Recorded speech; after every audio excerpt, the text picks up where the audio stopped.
بسم الله الرحمن الرحيم. الحمد لله الذي بيده مقاليد الفرج،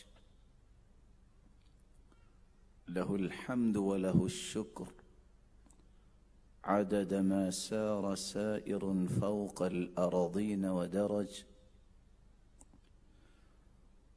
والصلاة والسلام على المبعوث بأقوم دين وأعظم منهج، صلوات ربي وسلامه عليه وعلى آله وأصحابه السرج،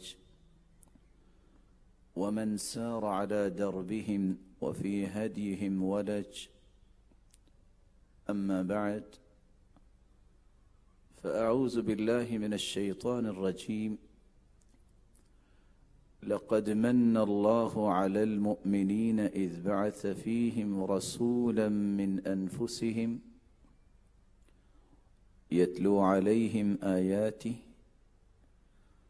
ويزكيهم ويعلمهم الكتاب والحكمة وإن كانوا من قبل لفي ضلال مبين. لائق ست تکریم سامعین مکرم، اللہ رب العزت ہم سب کے خالق و مالک ہیں. مالک الملک نے مخلوق کی رشد و ہدایت کے لیے انبیاء و رسل کا ایک تسلسل قائم فرمایا. اس تسلسل کی آخری کڑی محمد الرسول اللہ صلی اللہ علیہ وسلم تھے. اللہ تعالیٰ نے آخری پیغمبر محمد الرسول اللہ صلی اللہ علیہ وسلم پر اس کی امت کی رشد و ہدایت کے لیے قرآن مجید کو نازل کیا. قرآن مجید اس حقیقت کو بیان کرتا ہے، وَإِن تَعُدُّوا نِعْمَةَ اللَّهِ لَا تُحْصُوهَا. اللہ تعالیٰ کی اگر نعمتوں کا شمار کرنا چاہیں تو ہم شمار نہیں کر سکتے، لیکن نعمتوں میں تین ایسی نعمتیں جن کو نعمت سمجھا جائے اور اپنی زندگی کی سب سے بڑی سعادت سمجھا جائے. ایک اسلام کی نعمت، ایک قرآن کی نعمت اور ایک صاحب قرآن کی نعمت، جو ان تین نعمتوں کی روشنی میں اپنی زندگی کے لیل و نہار کو ترتیب دیتا ہے. اللہ تعالیٰ اس کو بھی کائنات کے لیے نعمت بنا دیتے. آج کی ہماری گفتگو کا محور تیسری نعمت ہے، وہ ہستی جس کو اللہ رب العزت نے پوری کائنات کا سرتاج بنایا ہے، جس کو پوری کائنات کے لیے نعمت بنا کے بھیجا ہے، رحمت بنا کے بھیجا ہے. اللہ رب العزت نے اس مبارک ہستی کو میرے اور آپ کے لیے کس طرح آئیڈیل بنایا ہے. آج کی ہماری گفتگو ان تین نکات پر ہوگی کہ میں اور آپ رسول اللہ صلی اللہ علیہ وسلم کے بارے میں کیا جانتے ہیں. دوسرا نقطہ، بینگ اے مسلم، میری اور آپ کی زندگی میں سب سے بڑی خواہش رسول اللہ صلی اللہ علیہ وسلم کی محبت اور اس کا حصول ہے. یہ محبت مجھے اور آپ کو کیسے مل سکتی ہے؟ اور تیسرا اور آخری نقطہ، رسول اللہ صلی اللہ علیہ وسلم نے میری اور آپ کی زندگی کو بارونق بنانے کے لیے کون سی سنہری نصیحتیں چھوڑی ہیں. اللہ رب العزت ان نصیحتوں کو اپنی زندگی میں اتارنے کی توفیق عطا فرمائے. رسول اللہ صلی اللہ علیہ وسلم نے اپنی زبان اطہر سے صحابہ کرام کو یہ بیان کر دیا تھا، انا محمد بن عبداللہ، میرے صحابہ میں محمد بن عبداللہ ہوں۔ اللہ رب العزت نے جب کائنات کو پیدا کیا، جعلنی فی خیرہم، تو کائنات میں سے سب سے بہترین مجھے بنایا۔ اللہ رب العزت نے جب کائنات کو پیدا کیا تو عبداللہ ابن مسعود رضی اللہ تعالی عنہ بیان کرتے ہیں، ان اللہ نظر فی قلوب العباد فوجد قلب محمد خیر قلوب العباد۔ اللہ تعالیٰ نے پوری کائنات کو جب پیدا کیا تو کائنات کے دلوں کو جھانکا، سب سے بہترین دل محمد رسول اللہ صلی اللہ علیہ وسلم کا پایا، فاصطفاہ لنفسہ وابتعثہ برسالتہ۔ اللہ تعالیٰ نے اس ہستی کو چن لیا اور پوری کائنات کا سرتاج بنا دیا، جو خود اپنی زبان سے فرما رہے ہیں، انا الماحی الذی یمحى بی الکفر۔ لوگوں، میری آمد کے بعد اللہ تعالیٰ نے مجھے جو وصف عطا کیا وہ الماحی کا ہے۔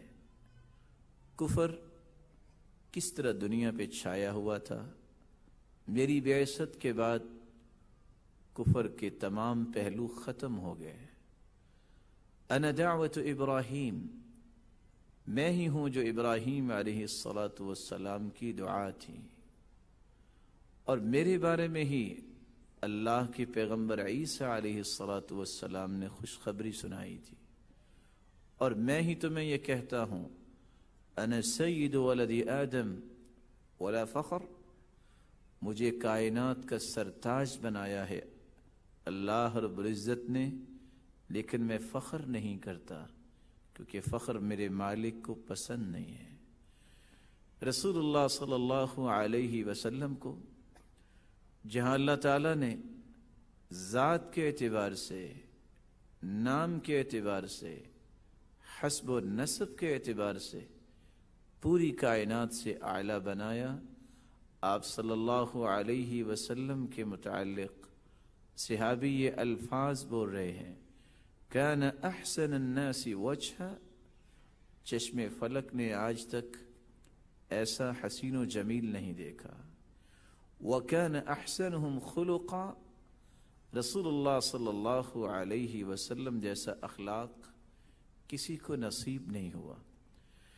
کس طرح انس رضی اللہ تعالی عنہ بیان کرتے ہیں، وَلَقَدْ خَدَمْتُ رَسُولَ اللَّهِ صَلَى اللَّهُ عَلَيْهِ وَسَلَّمَ 10 سنين فَمَا قَالَ لِي أُفٍّ قَطْ۔ 10 سال میں نے رسول اللہ صلی اللہ علیہ وسلم کی خدمت کی، لیکن 10 سال کے اندر ایک مرتبہ بھی میں خدمت گزار تھا، مجھ سے کوئی نوک پلک غلط بھی ہو جاتی، لیکن آپ نے کبھی اف تک نہیں کہا۔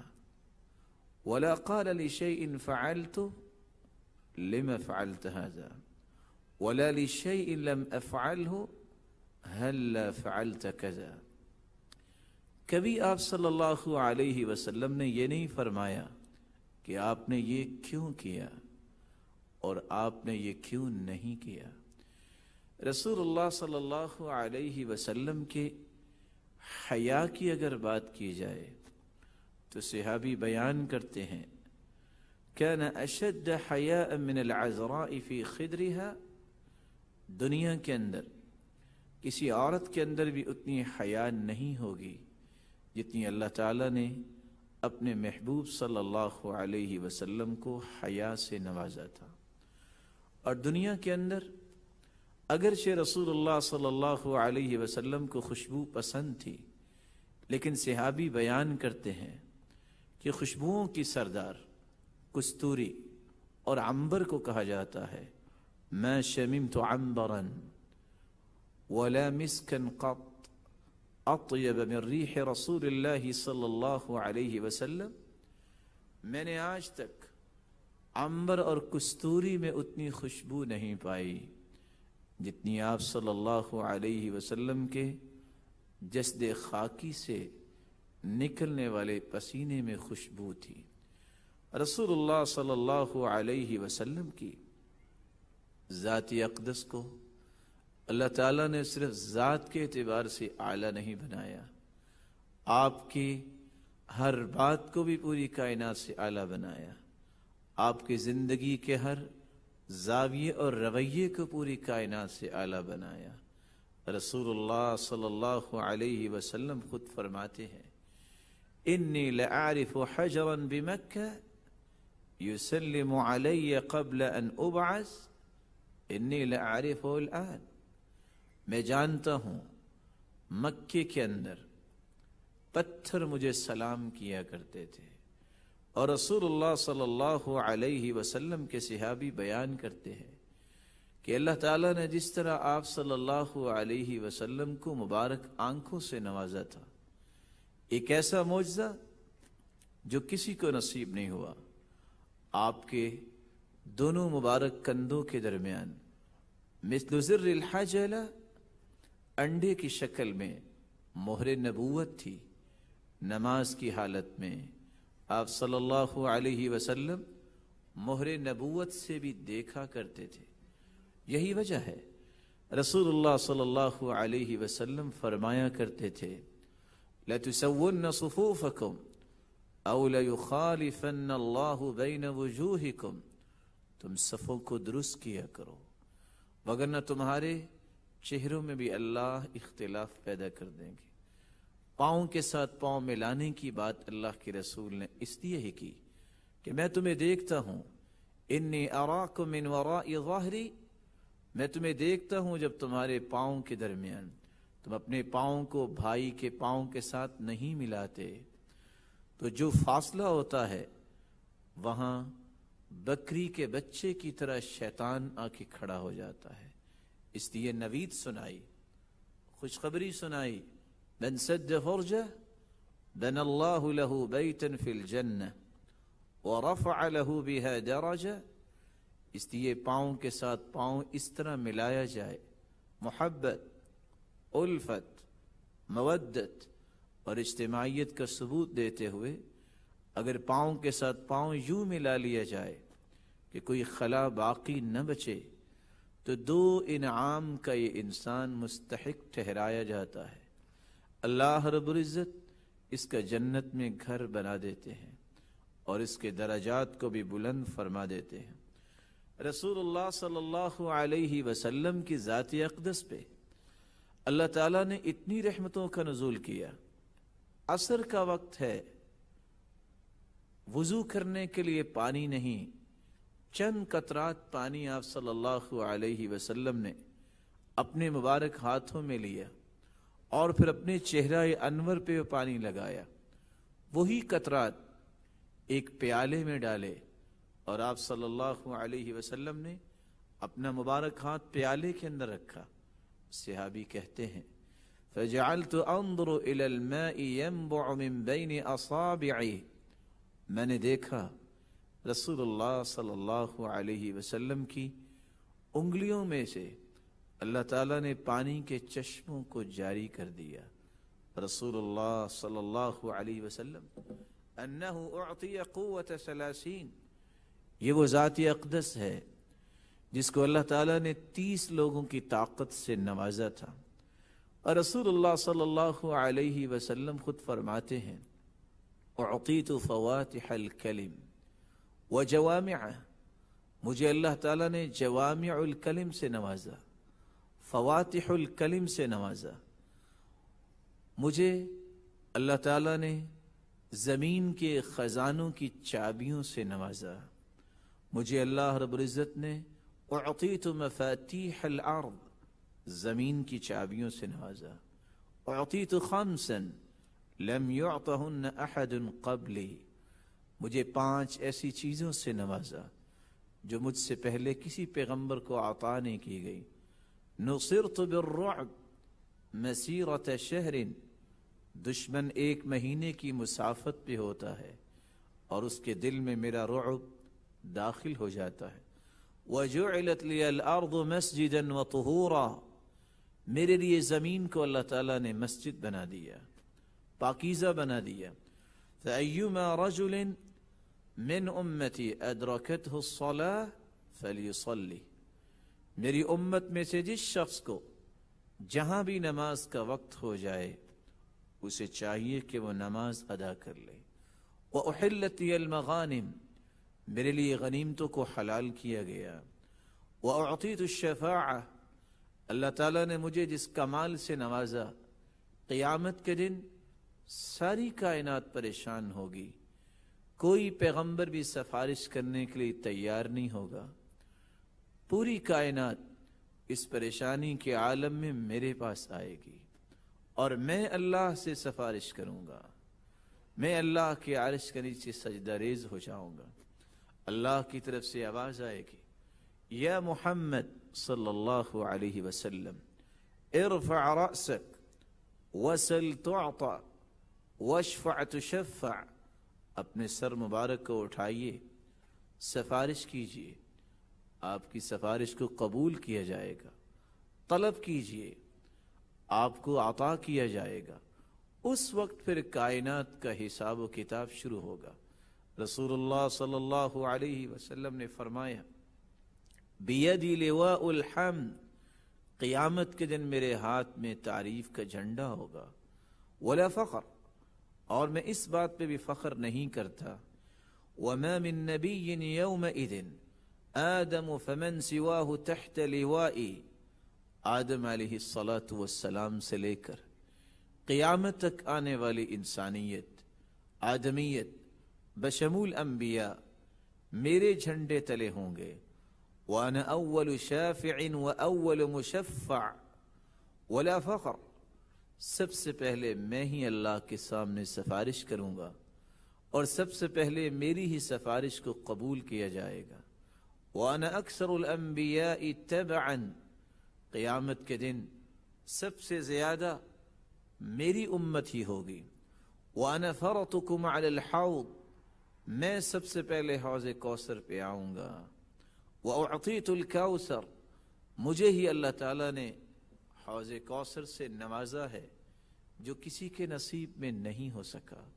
جو بھی وہاں آئے گا میں اس کو حوض کوثر کے جام پلاؤں گا۔ فَمَنْ وَرَدَ شَرِبَ وَمَنْ شَرِبَ لَمْ يَظْمَ أَبَدًا، جو بھی آئے گا میں اسے پلاؤں گا اور جو وہاں سے پی لے گا اس کو پھر بقیہ زندگی پیاس نہیں لگے گی۔ رسول اللہ صلی اللہ علیہ وسلم نے یہاں تک فرمایا، انا اول من یأخذ بحلقۃ باب الجنہ، سب سے پہلے جنت کے دروازے تک میں ہی پہنچوں گا۔ اور رسول اللہ صلی اللہ علیہ وسلم نے فرمایا، وانا اول من یقرع باب الجنہ، سب سے پہلے جنت کا دروازہ میں ہی کھٹکھٹاؤں گا۔ وَأَنَا أَوَّلُ مَن يَشْفَعُ فِي الْجَنَّةِ، اور سب سے پہلے میں ہی جنت میں جاؤں گا اور جنت میں جانے کی سفارش کروں گا۔ اللہ رب العزت اس پیغمبر کی سفارش کے ہمیں بھی مستحق بنائے اور قیامت کے دن جنت میں اسی پیغمبر کے ساتھ ہمیں جمع فرمائے۔ رسول اللہ صلی اللہ علیہ وسلم کے اس مختصر سے تعارف کے بعد آئیے دوسرے نقطے کی طرف۔ ایک مسلمان کو اپنی محبت کا اظہار کرنے کے لیے کن باتوں کو اپنی زندگی میں اختیار کرنا ہے، کون سے حقوق ہیں جن کو ادا کرنا ہے تاکہ اس کی محبت سچی ثابت ہو۔ سب سے پہلی نشانی انسان کی محبت کی، مسلمان اور مومن کی محبت کی، وہ یہ ہے کہ وہ رسول اللہ صلی اللہ علیہ وسلم پر ایمان لائے، اس کی لائی ہوئی شریعت کی تصدیق کرے اور اس بات کو زبان سے بیان کرے کہ سب سے بڑی سچائی وہ ہے جو رسول اللہ صلی اللہ علیہ وسلم نے بیان کر دی، سب سے بڑی صداقت وہ ہے جو رسول اللہ صلی اللہ علیہ وسلم نے دنیا کو بتا دی، اور یہ پہلا حق ہے رسول اللہ صلی اللہ علیہ وسلم کا اس کی امت پر۔ ہمیں اللہ کے رسول صلی اللہ علیہ وسلم پر ایمان لانا ہے، اس کی تصدیق کرنی ہے، اس کی لائی ہوئی شریعت کو کامل شریعت سمجھنا ہے، اور اسی بات کو قرآن مجید میں اللہ رب العزت کچھ یوں بیان کرتے ہیں، فَآمِنُوا بِاللَّهِ وَرَسُولِهِ وَالنُّورِ الَّذِي أَنزَلْنَا وَاللَّهُ بِمَا تَعْمَلُونَ خَبِيرٌ۔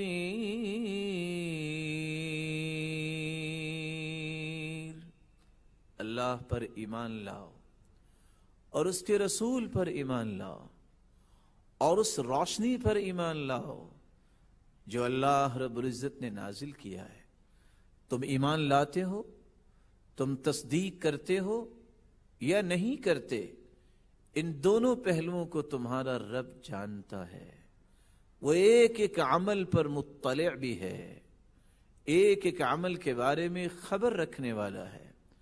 اور اگر تم ایمان لے آؤ اور اللہ کے رسول صلی اللہ علیہ وسلم کی لائی ہوئی شریعت کی تصدیق کر دو تو اللہ تمہیں دگنی رحمت سے نواز دیں گے۔ اور اسی بات کو اللہ رب العزت نے کچھ یوں بیان کیا ہے، یا ایھا الذین آمنوا اتقوا اللہ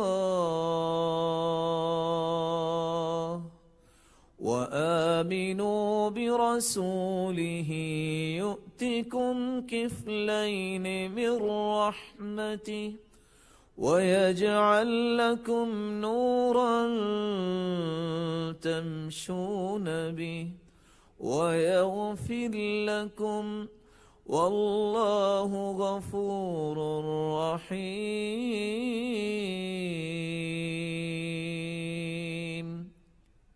اے ایمان والو، اللہ سے ڈر جاؤ اور اللہ کے رسول پر ایمان لاؤ۔ ایمان لانے کی نشانی یہ ہے تمہارے اندر اللہ کا خوف آ جائے، تقوی آ جائے، خشیت الہی آ جائے۔ نتیجہ کیا نکلے گا؟ یؤتکم کفلین من رحمتی، اللہ تمہیں دگنی رحمت سے نواز دیں گے، وَيَجْعَلْ لَكُمْ نُورًا تَمْشُونَ بِهِ وَيَغْفِرْ لَكُمْ۔ اس ایمان کے نتیجے میں جہاں اللہ رب العزت تمہیں دگنی رحمت سے نوازیں گے، تمہاری زندگی کے گناہوں کو معاف کر دیں گے اور تمہارے لیے ایسی روشنیوں کا بندوبست کریں گے، تمہارے اقوال میں، تمہارے اعمال میں اور تمہاری زندگی کے ہر پہلو میں اللہ رب العزت روشنی کا بندوبست کریں گے۔ جس طرح اجالے روشنی میں انسان کس طرح عمدگی سے کام کرتا ہے، تمہاری زندگی کا ہر کام ہی اللہ خوبصورت بنا دیں گے۔ اور اگر تم نے ایمان اور تصدیق کے پہلو کو اختیار نہ کیا، یہ جو پہلا حق ہے اور یہ محبت کی پہلی نشانی ہے، تو پھر اس ایمان کو چھوڑنے کی وجہ سے تمہاری زندگی بھی تنگ ہوگی، تمہیں پریشانیوں کا بھی سامنا ہوگا، اور اس کا نتیجہ قیامت کو کیا نکلنے والا ہے؟ خود اللہ رب العزت اس نتیجے کے متعلق مخلوق کو خبردار کر رہے ہیں، وَمَن لَّمْ يُؤْمِن بِاللَّهِ وَرَسُولِهِ فَإِنَّا أَعْتَدْنَا لِلْكَافِرِينَ سَعِيرًا۔ جو اللہ اور اس کے رسول پر ایمان نہیں لاتا، تصدیق نہیں کرتا، اس نے تو گویا اللہ اور اس کے رسول کے ساتھ کفر کیا۔ یہ کفر دہکتی ہوئی آگ کا سبب بن جائے گا۔ اللہ رب العزت ہم سب کو قیامت کی ہولناکیوں سے محفوظ فرمائے۔ میری اور آپ کی سچی محبت کی دوسری نشانی یہ ہے، اور رسول اللہ صلی اللہ علیہ وسلم کا اس کی امت پر دوسرا حق یہ ہے، اس کی تعریف کی جائے۔ وہ ہستی جو بے مثال ہے، اس کی تعریف کرنا یہ میری اور آپ کی زبان کی سعادت ہے، یہ قلم اور اس کاغذ کی سعادت ہے جس قلم کے ساتھ اس ہستی کے تذکرے لکھے جائیں، جس کاغذ پہ اس ہستی کے تذکرے لکھے جائیں۔ یہ میرے اور آپ کے لیے سعادت اور شرف ہے کہ ہم اس کی تعریف کریں، اور اس کی تعریف کا اگر باب کھولا جائے تو راتیں گزر جاتی ہیں لیکن اس کی تعریف مکمل نہیں ہوتی۔ رسول اللہ صلی اللہ علیہ وسلم کی اس سے بڑی تعریف کیا ہے؟ رسول اللہ صلی اللہ علیہ وسلم کو افضل الرسل، افضل البشر، خاتم النبیین اللہ رب العزت نے بنا کے بھیجا۔ قیامت کے دن پوری کائنات بشمول انبیاء، رسول اللہ صلی اللہ علیہ وسلم فرماتے ہیں کنتو امام النبیین وخطیبہم ولا فخر۔ میں صرف دنیا میں ہی پوری کائنات سے اعلیٰ نہیں، مجھے اللہ نے قیامت کے دن بھی پوری کائنات کا امام بنایا ہے، خطیب بنایا ہے۔ میں ہی اللہ رب العزت سے گزارش کروں گا، تبھی جا کے دنیا کی ہولناکیوں کو اللہ رب العزت یوں ختم کریں گے کہ لوگوں کا حساب و کتاب شروع ہوگا۔ میری اور آپ کی سچی محبت کی تیسری علامت یہ ہے، اور رسول اللہ صلی اللہ علیہ وسلم کا ہم پر تیسرا حق یہ ہے کہ اس کا احترام کیا جائے، اس ہستی کی توقیر کی جائے، اس ہستی کی عزت کی جائے۔ ایک وہ عزت تھی جو آپ صلی اللہ علیہ وسلم کی زندگی میں صحابہ کیا کرتے۔ آج میں اور آپ کیسے عزت کر سکتے ہیں؟ زندگی کے کسی بھی مرحلے میں اگر اللہ کے رسول کا فرمان سامنے آ جائے، صحیح حدیث سامنے آ جائے، کسی مومن کے لیے جائز نہیں کہ پھر اس فرمان سے اعراض کرے۔ اللہ رب العزت اس لیے قرآن مجید میں فرماتے ہیں لِتُؤْمِنُوا بِاللَّهِ وَرَسُولِهِ وَتُعَزِّرُوهُ وَتُوَقِّرُوهُ وَتُسَبِّحُوهُ بُكْرَةً وَأَصِيلًا۔ تم اللہ پر ایمان لاؤ اور اس کے رسول پر ایمان لاؤ، اس کی عزت اور توقیر کرو، اللہ کی حمد اور تعریف بیان کرو۔ اور عزت یہ ہے، میری زندگی میں جب بھی کوئی مسئلہ پیش آ جائے، میری جتنی بھی رائے میں قوت ہو، میرے جتنے بھی تجربات عمدہ ہوں، میں کسی بڑے سے بڑے انسان کی بات کو بھی کوٹ کر رہا ہوں، جب اللہ کے رسول کا فرمان آ جائے تو میں زندگی کے تمام پہلوؤں کو خیر آباد کہہ دوں کہ بس اس سے آگے میں نہیں جا سکتا، یہ میری انتہا ہے۔ اللہ کے رسول صلی اللہ علیہ وسلم کی بات پر میں اپنی بات کو بلند نہیں کر سکتا۔ اور اسی بات کو اللہ رب العزت نے کچھ یوں سمجھایا، یا ایھا الذین آمنوا لا تقدموا بین یدی اللہ ورسولہ واتقوا اللہ ان اللہ سمیع علیم۔ یا ایھا الذین آمنوا لا ترفعوا اصواتکم لا ترفعوا أصواتكم فوق صوت النبي ولا تجهروا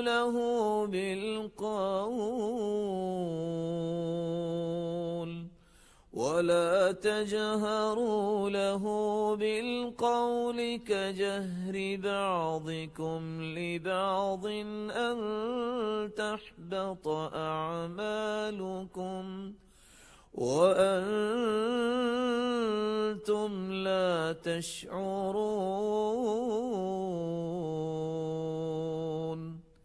اے ایمان والو، لا تقدموا بین یدی اللہ ورسولہ، اللہ اور اس کے رسول کے فیصلوں سے آگے نہ جاؤ، اللہ سے ڈر جاؤ۔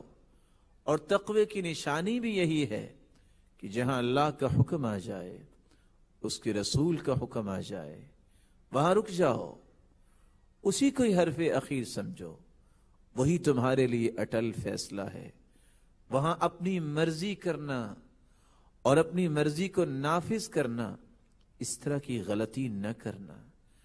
اور اللہ رب العزت نے فرمایا رسول اللہ صلی اللہ علیہ وسلم کی بات پر اپنی بات کو بلند نہ کرو۔ یہ آیت جب صحابی نے سنی، ثابت بن قیس بن شماس اپنے گھر بیٹھ کے رونے لگ گئے۔ پوچھا کہاں ہیں یہ صحابی؟ جواب ملا یہ گھر بیٹھے رو رہے ہیں۔ رونے کی کیا بات ہے؟ وہ رو اس لیے رہے تھے کہ اللہ نے ان کو آواز اونچی دی تھی، جب بھی بولتے تو وہ اونچا بولا کرتے تھے، تو ان کو یہ خطرہ لاحق ہوا کہ میری بات تو رسول اللہ صلی اللہ علیہ وسلم سے بلند ہو گئی تو قیامت کے دن تو ہوگا ہی ہوگا، ابھی قرآن اتر چکا ہوگا، میں تو منافق ہو گیا ہوں گا۔ آپ صلی اللہ علیہ وسلم نے اپنے صحابی کو بلایا اور فرمایا تمہیں یہ خوف لاحق ہو گیا کہ تم جہنم میں جاؤ گے، انک لست من اہل النار، میرے صحابی تم جہنمی نہیں، تم تو جنت میں جاؤ گے۔ اس بات سے مراد یہ ہے جب میرا فیصلہ آ جائے اس کے آگے کوئی اور بحث کرنے کی ضرورت نہیں۔ اور آج میں یوتھ کو یہ پیغام بھی دینا چاہوں گا، آج کسی مسئلے میں جہاں صحیح حدیث آ جائے وہاں ڈیبیٹ کی ضرورت نہیں ہوتی۔ آج چینلز پہ بیٹھے اینکرز یہ کہتے نظر آتے ہیں، اور آپ کو اس بات کا عہد کرنا چاہیے، وہ شخص جو صحیح حدیث کو قابل ڈیبیٹ سمجھتا ہے، حدیث قابل ڈیبیٹ نہیں ہوتی، قرآن مجید قابل ڈیبیٹ نہیں ہے۔ قابل ڈیبیٹ اس شخص کا ایمان ہے جو حدیث اور قرآن کو قابل ڈیبیٹ سمجھتا ہے۔ یہ تو سچی باتیں ہیں۔ ڈیبیٹ وہاں ہوتا ہے جس بات کی سمجھ نہ آئے، جس بات میں شک ہو، جس کے پہلوؤں کو اپنی مرضی سے انسان اجاگر کرنا چاہے۔ یہ اللہ کے سچے فیصلے ہیں، ان کو تو ماننا ہے، ان کو تو قبول کرنا ہے، ان کو تو زندگی میں اتارنا ہے۔ اس لیے اللہ رب العزت نے فرمایا وَمَا كَانَ لِمُؤْمِنٍ وَلَا مُؤْمِنَةٍ إِذَا قَضَى اللَّهُ وَرَسُولُهُ أَمْرًا أَن يَكُونَ لَهُمُ الْخِيَرَةُ مِنْ أَمْرِهِمْ وَمَن يَعْصِ اللَّهَ وَرَسُولَهُ فَقَدْ ضَلَّ ضَلَالًا مُبِينًا۔ کسی مومن مرد کے لیے جائز نہیں، کسی مومنہ عورت کے لیے جائز نہیں، جب اللہ کا فیصلہ قرآن کی شکل میں آ جائے، اس کے رسول کا فیصلہ حدیث کی شکل میں آ جائے، پھر وہ اپنی مرضی کرے۔ جو وہاں بھی من چاہی زندگی کو ہی لے کے چلنا چاہتا ہے، اس نے اللہ اور اس کے رسول کے فیصلے کو ٹھکرا دیا، نافرمانی کی، اور جو نافرمانی کا مرتکب ہوتا ہے فقد ضل ضلالا مبینا، اس سے بڑھ کر دنیا میں کوئی بھی گمراہ نہیں۔ رسول اللہ صلی اللہ علیہ وسلم کے ساتھ سچی محبت کی چوتھی نشانی یہ ہے، اور آپ کا چوتھا حق آپ صلی اللہ علیہ وسلم کی امت پر یہ ہے کہ اس ہستی کو والدین سے بھی بڑھ کر، اولاد سے بڑھ کر، پوری کائنات سے بڑھ کے محبوب سمجھا جائے۔ سب سے زیادہ محبت رسول اللہ صلی اللہ علیہ وسلم سے کی جائے۔ خود رسول اللہ صلی اللہ علیہ وسلم کا فرمان معظم ہے، والذی نفسی بیدی لا یؤمن احدکم حتی اکون احب الیہ من والدہ وولدہ والناس اجمعین۔ اس ذات کی قسم جس کے ہاتھ میں محمد کی جان ہے صلی اللہ علیہ وسلم، اس وقت تک کوئی مومن نہیں ہو سکتا جب تک والدین سے زیادہ، اولاد سے زیادہ، بلکہ پوری کائنات سے زیادہ کوئی شخص میرے ساتھ محبت نہیں رکھتا۔ اور یہ اس وقت انسان کو سمجھ آتی ہے جب والدین کچھ کہہ رہے ہوں اور حدیث کچھ کہہ رہی ہو۔ وہاں ترجیح کس کو دیتا ہے؟ والدین کی رائے کو؟ کہیں اولاد کے مطالبے اور ایک طرف حدیث کا مطالبہ۔ اگر اولاد کے مطالبے کو حدیث پر مقدم کرتا ہے تو وہاں پتہ چلتا ہے کہ وہ کس سے محبت کرتا ہے۔ دنیا کے رسم و رواج، خاندانی رکھ رکھاؤ کے بناوٹی اصول جب حدیث سے ٹکرا رہے ہوں، وہاں دیکھنا پڑتا ہے میں کس کو مقدم کروں۔ ایک منہجی مسلمان، ایک سچا محب وہ ہوتا ہے جہاں اللہ کے رسول صلی اللہ علیہ وسلم کی بات آ جائے، وہاں نہ والدین کی بات کی پرواہ کرتا ہے، نہ اولاد کی باتوں کی پرواہ کرتا ہے، نہ دنیا کی باتوں کی پرواہ کرتا ہے۔ سوچئے، ماں سے بڑھ کے تو دنیا میں کوئی بھی عظیم ہستی نہیں، اس کو اللہ تعالیٰ نے نعمت بنایا ہے۔ جب سعد رضی اللہ تعالی عنہ کی ماں نے ہی کہا تھا، بیٹا محمد کا لایا ہوا دین چھوڑ دو، وگرنہ میں کھانا چھوڑ دوں گی اور اسی حالت میں مر جاؤں گی، تم گزرو گے لوگوں کے سامنے سے، فَيُعَيِّرُونَكَ، تجھے عار دلائیں گے اور کہیں گے یا قاتل امّے، اے اپنی ماں کی قاتل کہاں جا رہے ہو؟ کہا میری ماں تجھ سے بڑھ کے تو میں کسی کا احترام کیسے کر سکتا ہوں، لیکن میں دین نہیں چھوڑ سکتا۔ ایسا ہی ہوا، ماں نے کھانا چھوڑ دیا۔ بیٹے نے جب دیکھا کہ معاملہ اس طرح تو حل نہیں ہوگا، فقام سعد، لم يقم سعد بل قام جبل، سعد نہیں اٹھے، ایک پہاڑ عظیمت کا اٹھا، اپنی ماں کے پاس پہنچے اور مخاطب ہو کے کہتے ہیں، یا امّا لو ان لك 100 نفس تخرج امامی نفسا نفسا، او میری ماں، ایک جان اللہ نے تجھے عطا کی ہے، اگر 100 جانیں بھی اللہ عطا کر دے اور میری آنکھوں کے سامنے 100 کی 100 جانیں ایک ایک کر کے نکل جائیں، میں پھر بھی محمد کا لایا ہوا دین نہیں چھوڑ سکتا۔ رسول اللہ صلی اللہ علیہ وسلم سے سچی محبت کی چوتھی نشانی یہ ہے کہ کائنات میں سب سے زیادہ اگر محبت کی جائے اللہ تعالی کے بعد تو رسول اللہ صلی اللہ علیہ وسلم سے کی جائے۔ پانچویں نشانی اور پانچواں حق رسول اللہ صلی اللہ علیہ وسلم کا یہ ہے کہ اس کی اطاعت کی جائے، اس کی نافرمانی سے اپنے آپ کو بچایا جائے۔ اس لیے اللہ رب العزت نے قرآن مجید میں اس بات کا حکم دیا، يا أيها الذين آمنوا أطيعوا الله ورسوله ولا تولوا عنه وأنتم تسمعون ولا تكونوا كالذين قالوا سمعنا وهم لا يسمعون۔ ایمان والو، اللہ اور اس کے رسول کی اطاعت کرو اور رسول اللہ صلی اللہ علیہ وسلم کی بات سے اعراض نہ کرو۔ سننے کے بعد، سمجھنے کے بعد، پتہ چل جانے کے بعد اگر تم اس کی اطاعت نہیں کرو گے تو قرآن مجید نے واضح الفاظ میں کہہ دیا وَلَا تُبْطِلُوا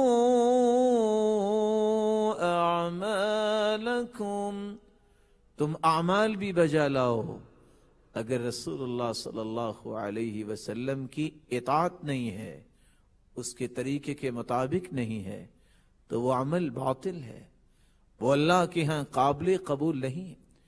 اس کی نافرمانی سے بچو۔ کس طرح اس کی نافرمانی سے بچا جائے، کس طرح اس کی اطاعت کی جائے؟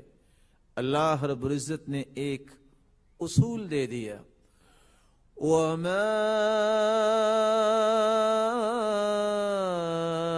آتَاكُمُ الرَّسُولُ فَخُذُوهُ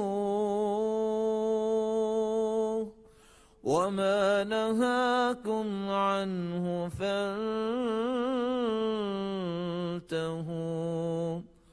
وَاتَّقُوا اللَّهَ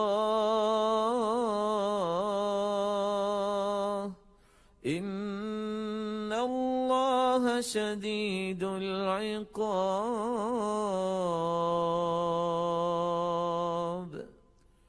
جس بات کا حکم دے دے رسول اللہ صلی اللہ علیہ وسلم، اس بات کو مان لو، اس حکم کو بجا لاؤ۔ جس بات سے روک دیں اس سے رک جاؤ، اللہ سے بھی ڈر جاؤ، اور تمہارے تقوی کی علامت یہ ہوگی کہ تم اللہ کے رسول کی نافرمانی نہیں کرو گے، تم اس کی اطاعت پہ اپنے آپ کو لگاؤ گے۔ اور یاد رکھنا، اگر تم نے اس کی نافرمانی کی اور اگر تم نے اس کی اطاعت نہ کی، واللہ شدید العقاب، اللہ کے ہاں بڑے سخت عذاب ہیں۔ اللہ رب العزت ہمیں محفوظ فرمائے۔ اس لیے رسول اللہ صلی اللہ علیہ وسلم نے فرمایا تھا، صحیح بخاری کی روایت ہے، کل امتی يدخلون الجنہ الا من ابا، میرے صحابہ میری ساری امت جنت میں جائے گی سوائے اس کے جو جنت جانے سے انکار کر دے گا۔ قیل ومن یأبى یا رسول اللہ صلی اللہ علیہ وسلم، سرتاج رسول کو جنت جانے سے بھی انکار کرتا ہے؟ قال من اطاعنی دخل الجنہ ومن عصانی فقد ابى، جس نے میری اطاعت کی اس نے حقیقت میں جنت جانے کا سودا کر لیا، اور جس نے میری نافرمانی کی اس نے نافرمانی ہی نہیں کی بلکہ اس نے جنت جانے سے انکار کر دیا۔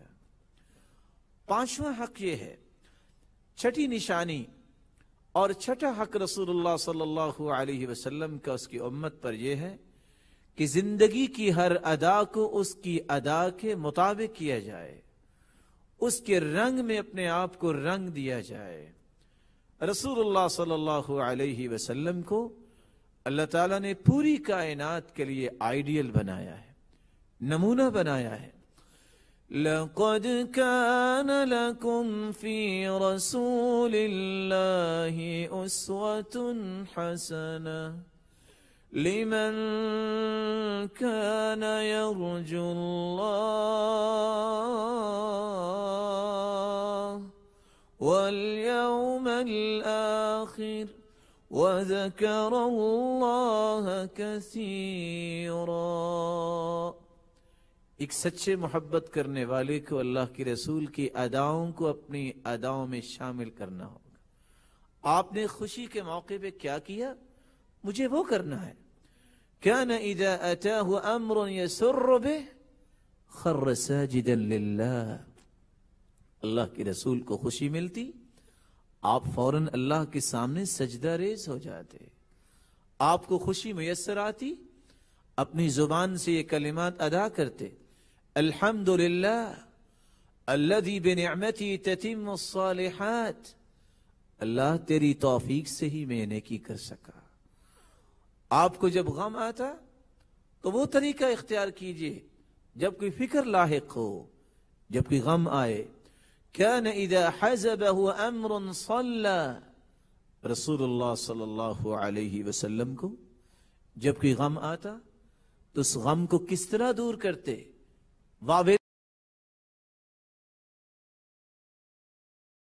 نہ کیا، بلکہ فوراً اللہ کے سامنے سجدہ ریز ہو جاتے. آپ صلی اللہ علیہ وسلم کس طرح اپنے دن کو گزارتے، کس طرح رات کی گھڑیوں میں اللہ کے سامنے جھکتے. حتی تورمت قدما، حتیٰ کہ اللہ کے رسول صلی اللہ علیہ وسلم کے پاؤں میں ورم آ جاتا، آپ کے پاؤں پھٹ جاتے. آج مجھے اللہ کے رسول صلی اللہ علیہ وسلم سے اگر سچی محبت ہے تو مجھے اور آپ کو اس کی اداؤں کو اپنی اداؤں میں شامل کرنا ہوگا. ساتویں نشانی اور ساتواں حق جو رسول اللہ صلی اللہ علیہ وسلم کا ہر امتی پر ہے کہ جب اس کا نام نامی اس میں گرامی آ جائے، اس پر درود پڑھا جائے. اللہم صلی علی محمد وعلی آل محمد كما صليت على إبراهيم وعلى آل إبراهيم إنك حميد مجيد. اللهم بارك على محمد وعلى آل محمد كما باركت على إبراهيم وعلى آل إبراهيم إنك حميد مجيد. جبریل امین تشریف لاتے ہیں اور آ کر خبر دیتے ہیں: یا محمد صلی اللہ علیہ وسلم، من صلى من امتك صلاة واحدة. آپ کے امتیوں میں سے کوئی شخص اگر ایک مرتبہ درود پڑھتا ہے، اللہ رب العزت اسے 3 انعامات سے نوازتے ہیں. كتب الله له 10 حسنات ومحى عنه 10 سيئات ورفع له 10 درجات. اللہ 10 نیکیاں لکھ دیتے ہیں، 10 گناہوں کو معاف فرما دیتے ہیں، 10 درجات کو بلند کر دیتے ہیں. وصلى الله عليه وملائكته 70 صلاة فليقل عبد من ذلك أو ليكثر. اور چوتھا انعام یہ ہے، اللہ رب العزت 70 رحمتیں اس پر نازل کر دیتے ہیں، اور اللہ رب العزت کے نورانی فرشتے کھربوں کی تعداد میں 70 مرتبہ اس کی بخشش کی دعائیں کرتے ہیں. اور چھٹا انعام یہ ہے، جو صبح اور شام 10 مرتبہ درود پڑھتا ہے، ادرکتہ شفاعتی یوم القیامہ، قیامت کے دن رسول اللہ صلی اللہ علیہ وسلم کی سفارش اور شفاعت اسے نصیب ہوگی. درود نہ پڑھا جائے دعا کے اندر تو دعا آسمانوں تک چڑھتی ہی نہیں. اور رسول اللہ صلی اللہ علیہ وسلم نے فرمایا سب سے بڑا بخیل وہ ہے جو درود میں بخل کرتا ہے. اور جب صحابی نے کہا کہ میں درود کتنا پڑھوں، کیا 1 حصہ درود اور 2 حصے دعا؟ فرمایا فَإِن زِدْتَ فَهُوَ خَيْرٌ لَكَ، اگر زیادہ پڑھ لو تو اور بہتر ہے. فرمایا فَالشَّطْرُ، اگر آدھا درود اور آدھی دعا کروں تو پھر؟ فرمایا اور زیادہ پڑھ لو تو اور بہتر ہے. فرمایا فَالثُّلُثَيْن، 2 حصے درود پڑھ لوں تو کیا خیال ہے؟ فرمایا فَإِن زِدْتَ فَهُوَ خَيْرٌ لَكَ، اگر اور زیادہ پڑھ لو تو بہتر ہے. کہا اگر میں درود ہی پڑھتا رہوں تو جواب دیا اِذَن تُكْفَى هَمُّكَ وَيُغْفَرُ لَكَ ذَنبُكَ، تو پھر تیری زندگی کے سارے غم بھی اللہ دور فرما دیں گے اور زندگی کے گناہوں کو بھی معاف کر دیں گے.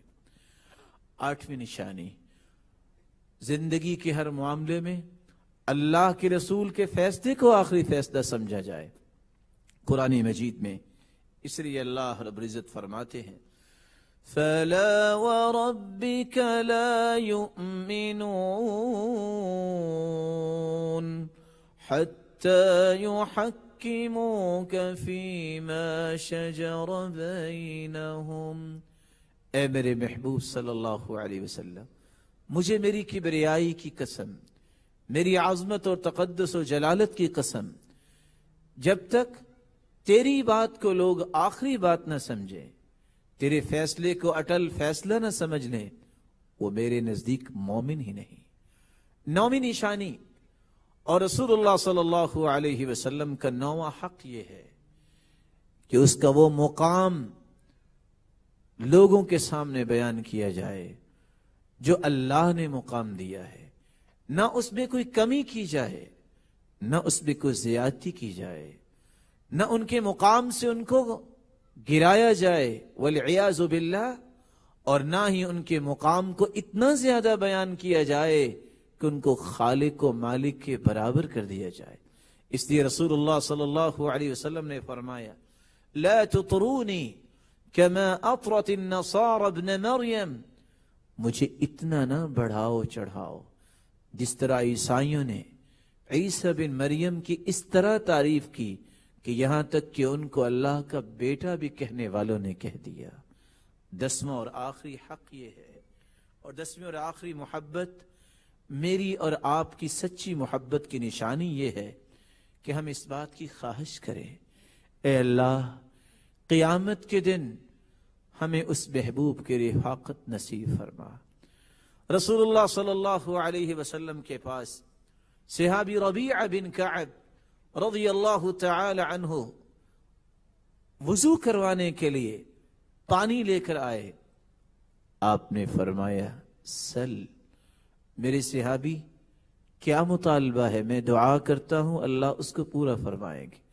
قال اسألك مرافقتك في الجنہ، سرتاج رسول ایک ہی خواہش ہے، یہ نسبت اور قسمت مجھے بہت پیاری لگتی ہے، آپ مخدوم ہوں میں خادم ہوں، جنت میں آپ کی رفاقت مل جائے۔ قال او غیر ذلك، میرے صحابی کچھ اور؟ قال هو ذاك یا رسول اللہ صلی اللہ علیہ وسلم، اللہ کی رسول صلی اللہ علیہ وسلم جنت ہو اور آپ کی صحبت ہو، اس سے بڑھ کے میں کیا خواہش کروں؟ یہی وجہ ہے رسول اللہ صلی اللہ علیہ وسلم کے صحابی ابوبکر صدیق رضی اللہ تعالی عنہ آپ صلی اللہ علیہ وسلم کی وفات کے بعد یہ کہا کرتے تھے وَشَوْقِي إِلَىٰ رَسُولِ اللَّهِ صلی اللہ علیہ وسلم، آج میں کیا کروں، وہ اللہ کے رسول تو اللہ کے پاس چلے گئے، لیکن میں اللہ سے دعا ہی کرتا ہوں اللہ مجھے اپنے محبوب کے ساتھ جنت میں جمع فرما دے۔ یہ 10 نشانیاں میری اور آپ کی سچی محبت کی نشانیاں ہیں۔ اللہ رب العزت ہمیں اپنے محبوب کی رفاقت نصیب فرمائے۔ آپ کی سب سے بڑی نصیحت، سب سے بڑی وصیت اور سب سے پہلا پیغام جو امت کو اللہ کے رسول صلی اللہ علیہ وسلم نے دیا، وہ توحید کا پیغام دیا۔ لوگوں، توحید پہ آنچ نہ آنے دینا اور اس توحید کو خالص کرنا، اللہ کی عبودیت میں اپنے آپ کو لگانا، اور قرآن مجید نے اس کا ایک بہت بڑا انعام بھی ذکر کیا ہے۔ الذین آمنوا ولم يلبسوا ایمانهم بظلم اولئک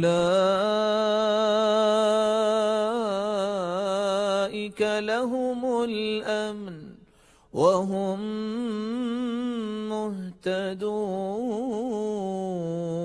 مہتدون۔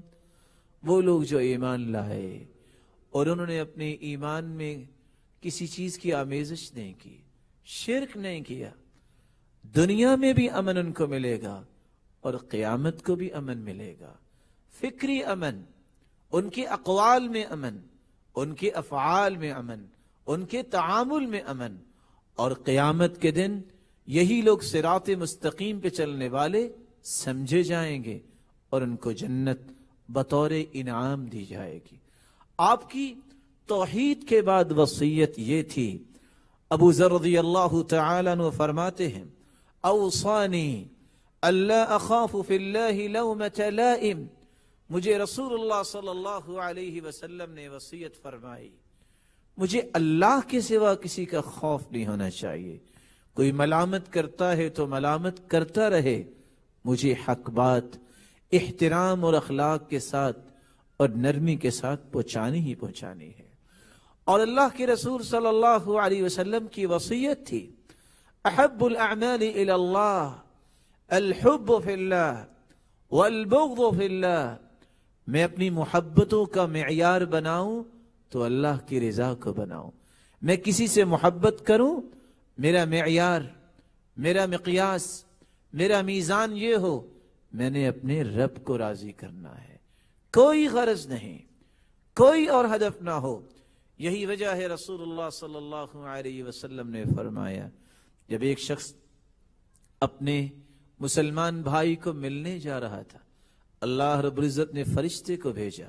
الی این ترید، کہاں جا رہے ہو؟ کہتا ہے ارید اخلی فی هذه القریہ، میں اس بستی میں اپنے بھائی کو ملنے جا رہا ہوں. قال وهل لك من نعمة تربها علی، کچھ لینا دینا ہے؟ قال لا غیر انی احببته فی اللہ، میں تو صرف اللہ کے لیے محبت کرتا ہوں اور اس لیے ملنے چاہتا ہوں. فرمایا میں اللہ کی طرف سے بھیجا ہوا فرشتہ ہوں اور یہ خوشخبری سنانے آیا ہوں بِأَنَّ اللَّهَ قَدْ أَحَبَّكَ فِي مَا أَحْبَبْتَهُ فِي. جس طرح تم اللہ کے لیے اس اپنے بھائی سے محبت کرتے ہو اللہ تم سے محبت کرتے ہیں. یہی وجہ ہے قیامت کو یہ اعلان ہوگا وجبت محبتی للمتحابین فی والمتزاورین فی والمتجالسین فی والمتبازلین فی والمتناصحین فی. آج کہاں ہیں میری محبت کی وجہ سے اکٹھے بیٹھنے والے، ایک دوسرے کی زیارت کرنے والے، ایک دوسرے پہ خرچ کرنے والے، ایک دوسرے سے ملنے والے، ایک دوسرے کو نصیحت کرنے والے؟ آج وہ میرے محبوب ہیں، آج میں ان کو جنت میں داخل کروں گا. رسول اللہ صلی اللہ علیہ وسلم سے صحابی سوال کرتے ہیں اوصنی واوجز، اللہ کے رسول وصیت فرمائیے.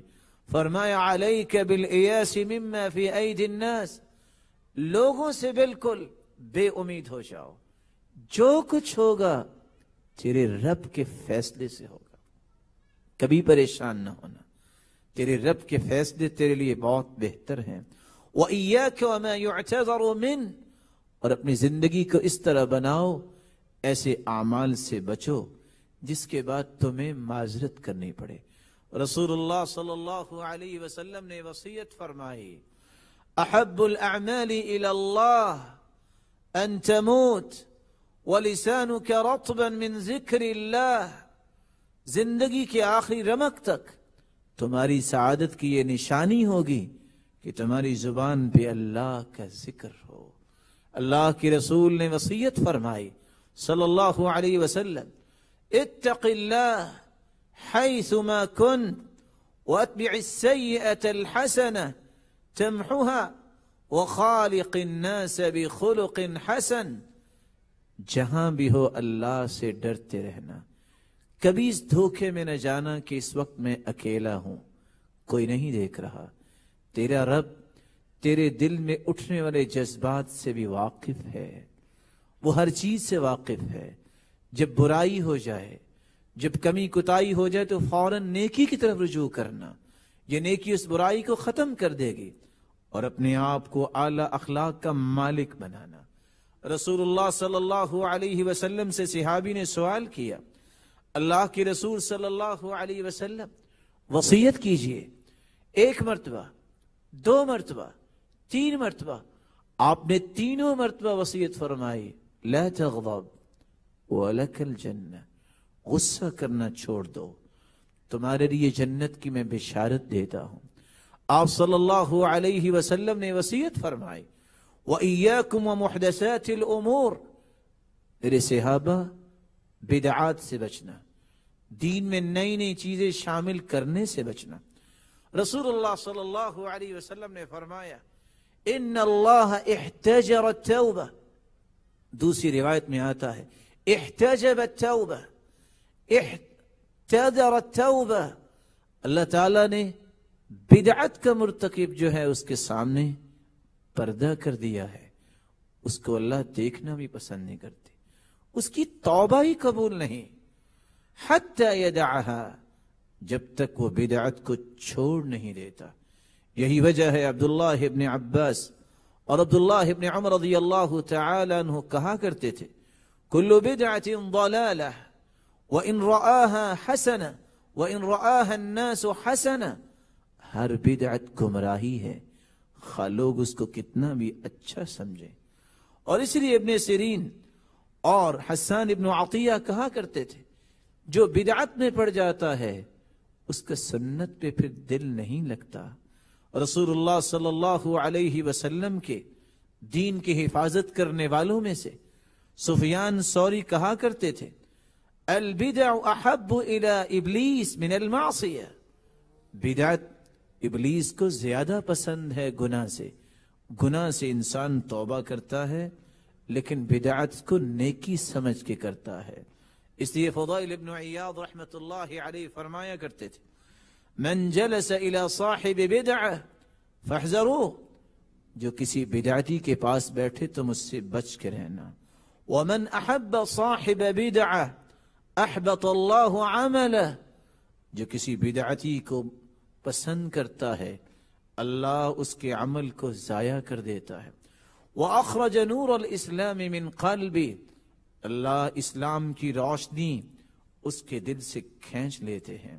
اور وہ کہا کرتے تھے من جلس مع صاحب بدعہ لم يعط الحکمہ، حکمت و دانائی سے وہ شخص محروم ہو جاتا ہے جو کسی بدعتی کے ساتھ بیٹھتا ہے۔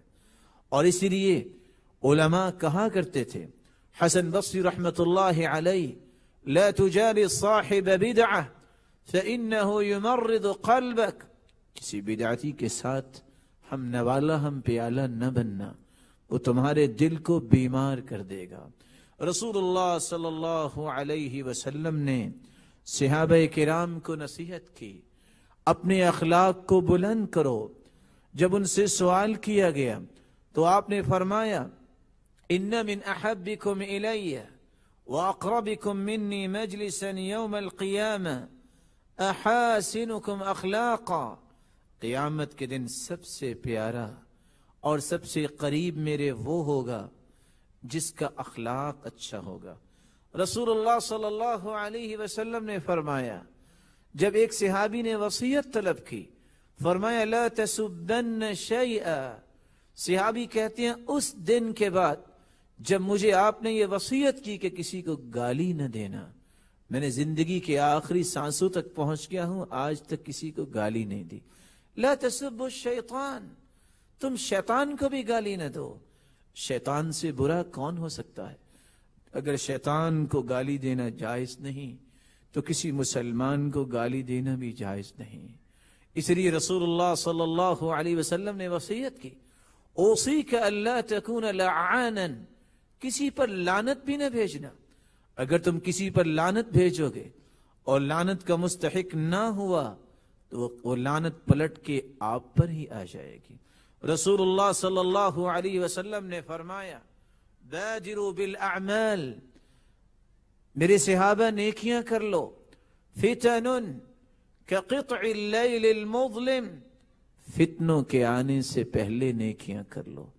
ایسا فتنہ اور ایسے فتنے آئیں گے جس طرح رات کی تاریکی بڑھتی اور بڑھتی چلی جاتی ہے، ینسی تالیہا ماضیہا، ایک فتنہ آئے گا انسان کہے گا ہذہ مہلکتی، میں اب مارا گیا، لیکن جب نیا فتنہ آئے گا پہلے کو بھول جائے گا۔ یصبح مؤمنا ویمسی کافرا، صبح کو انسان مومن ہوگا اور فتنوں کی وجہ سے شام تک وہ کافر ہو جائے گا۔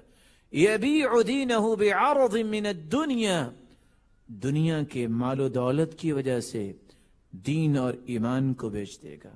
رسول اللہ صلی اللہ علیہ وسلم نے فرمایا بادروا بالاعمال 6، مسلمانوں 6 چیزوں سے پہلے پہلے نیک اعمال کر لو۔ امارت السفہاء، ایسا وقت آئے گا لوگ بے وقوفوں کو اپنا ذمہ دار بنائیں گے۔ وکثرت الشرط، لوگ ظلم کرنے کے لیے اس پہلو کو اختیار کریں گے کہ کس طرح ہمارے ہاتھ میں کنٹرول آتا ہے۔ وبیع الحکم، فیصلے عدل و انصاف پر نہیں ہوں گے، فیصلے اس وقت بکنے لگ جائیں گے۔ واستخفافا بالدم، کسی خون کی قیمت نہیں رہے گی۔ وقطیعۃ الرحم، رشتہ داریوں کو توڑا جائے گا۔ ونشوا يتخذون القرآن مزامیر يقدمون احدهم ليغنيهم وان كان اقلهم فقها، لوگوں کے اندر قرآن کی محبت نہیں ہوگی بلکہ وہ تلذذ لینے کے لیے بسا اوقات ایسے لوگوں کو مقدم کریں گے جن کو بسا اوقات دین کی سمجھ نہیں ہوگی۔ رسول اللہ صلی اللہ علیہ وسلم کی آخری وصیت میں پیش کر کے بات کو ختم کرتا ہوں۔ آپ نے فرمایا احب الناس الی اللہ انفعهم للناس، اللہ کے ہاں سب سے پیارے لوگ وہ ہیں جو لوگوں کو نفع دینے والے ہیں۔ وَأَحَبُّ الْأَعْمَالِ إِلَى اللَّهِ سُرُورٌ تُدْخِلُهُ فِي قَلْبِ مسلم، اور سب سے محبوب عمل یہ ہے تم مسلمان کے دل میں خوشی پیدا کر دو۔ کتنا ہی آسان طریقہ، کسی مسلمان سے ملو، خندہ پیشانی سے ملو، مسکرا کر ملو، اور اگر مصافحہ کر لو، ما من مسلمین یلتقیان فیتصافحان الا غفر لهما قبل ان يتفرقا، مسلمان جب مصافحہ کرتے ہیں دونوں کے ہاتھ جدا بعد میں ہوتے ہیں، دونوں کے گناہوں کو اللہ پہلے معاف کر چکے ہوتے ہیں۔ سرور تدخله في قلب مسلم او تکشف عنہ کربہ، کسی کی تکلیف کو دور کر دینا اللہ کے ہاں بہت ہی محبوب عمل ہے۔ او تقضی عنہ دینا، کسی کا قرض اتار دینا اللہ کا محبوب بننے کے مترادف ہے۔ او تطرد عنہ جوعا، کسی کو اللہ کی رضا کے لیے کھانا کھلا دینا انسان اس سے بھی اللہ کا محبوب بن جاتا ہے۔ وَلَأَنْ أَمْشِي مَعَ أَخِي وَأَقْضِيَ لَهُ حَاجَتَهُ أَحَبُّ إِلَيَّ مِنْ أَنْ أَعْتَكِفَ شَهْرًا فِي هَذَا الْمَسْجِدِ، مسلمانوں کسی مسلمان کے ساتھ اس کی جائز ضرورتوں کو پورا کرنے کے لیے اس کے ساتھ جانا مجھے اتنا پسند ہے۔ رسول اللہ صلی اللہ علیہ وسلم فرما رہے ہیں کہ میں 1 مہینہ مسجد نبوی میں اعتکاف بیٹھوں، جتنا اجر و ثواب 1 مہینہ اعتکاف کا ملے گا اس سے زیادہ میں اس عمل کو سمجھتا ہوں کہ کسی مسلمان کی خیر خواہی اور ہمدردی کے لیے میں اس کے ساتھ جاؤں۔ اللہ رب العزت کے پیارے پیغمبر نے آخری سانسوں میں یہ کہا تھا الصلاۃ الصلاۃ وما ملکت ایمانکم، میرے صحابہ نماز کا خیال کرنا، نماز کا خیال کرنا، اور اپنی ماتحتی میں کام کرنے والے خادموں کا خیال کرنا۔ آپ اپنے چہرہ انور پہ کپڑا ڈالے ہوئے ہیں اور آپ کہتے ہیں لعن اللہ الیہود والنصارى اتخذوا قبور انبیائهم مساجد، لعنت ہے اللہ تعالیٰ کی یہودی اور عیسائیوں پہ، انہوں نے پیغمبروں کی قبروں کو مسجدوں میں تبدیل کر دیا۔ یحذر ما صنعوا، سیدہ عائشہ رضی اللہ تعالی عنہ فرماتی ہیں وہ اس بات سے اپنی امت کو ڈرا رہے تھے کہیں میرے ساتھ میرے اس دنیا سے جانے کے بعد میری امت نہ کرنے لگ جائے۔ میری اللہ سے دعا ہے اللہ رب العزت ہمیں اپنے محبوب کی سچی محبت نصیب فرمائے۔ مولا کریم جتنے یہ بات سن رہے ہیں سب کو رحمتوں، راحتوں اور عزتوں اور برکتوں سے نواز۔ الہ العالمین جو روحانی یا جسمانی یا نفسیاتی بیمار ہیں ان کی بیماریوں کو شفاؤں میں بدل دے۔ اے اللہ جتنے بیٹھے ہیں الہ العالمین ان کی ہر تکلیف کو خوشی میں تبدیل فرما دے، ہر تنگی کو آسانی میں تبدیل فرما دے۔ جو صاحب اولاد ہیں ان کی اولادوں کو نیک بنا، دست و بازو بنا، آنکھوں کی ٹھنڈک بنا اور صدقہ جاریہ بنا۔ مولا کریم جو اولاد کی نعمت سے محروم ہیں ان کی جھولیوں کو بھی بارونق بنا دے۔ الہ العالمین جو مال والے ہیں ان کے مال میں برکت فرما، فتنوں اور آزمائشوں سے بچا، دین کے پابند بنا۔ الہ العالمین بے روزگار کو بھی تو تونگر بنا، مقروض کے غیبی خزانوں سے مدد فرما۔ الہ العالمین جس طرح آج تیرے محبوب کے تذکرے سننے کے لیے جمع ہیں، ہمیں اپنے محبوب کے ساتھ جنت الفردوس میں جمع فرما۔ الہ العالمین ہمیں اپنا دیدار کا مستحق بنا۔ الہ العالمین اس خوبصورت مجلس کو قائم کرنے والوں کی اس کاوش کو ان کے میزان حسنات میں شامل فرما، توشہ آخرت بنا اور اس کو شرف قبولیت سے نواز۔ وآخر دعوانا ان الحمد للہ رب العالمین۔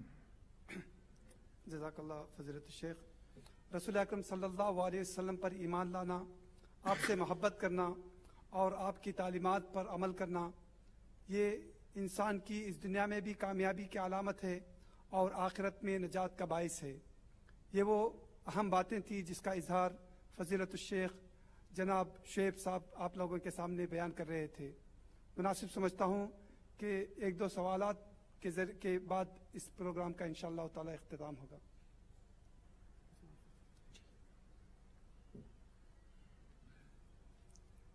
حاضرین، اس عنوان سے متعلق اگر کوئی سوال ہو تو پوچھ سکتے ہیں۔ جی ہاں، کھڑے ہو جائیں وہیں پر یا سامنے آ جائیں۔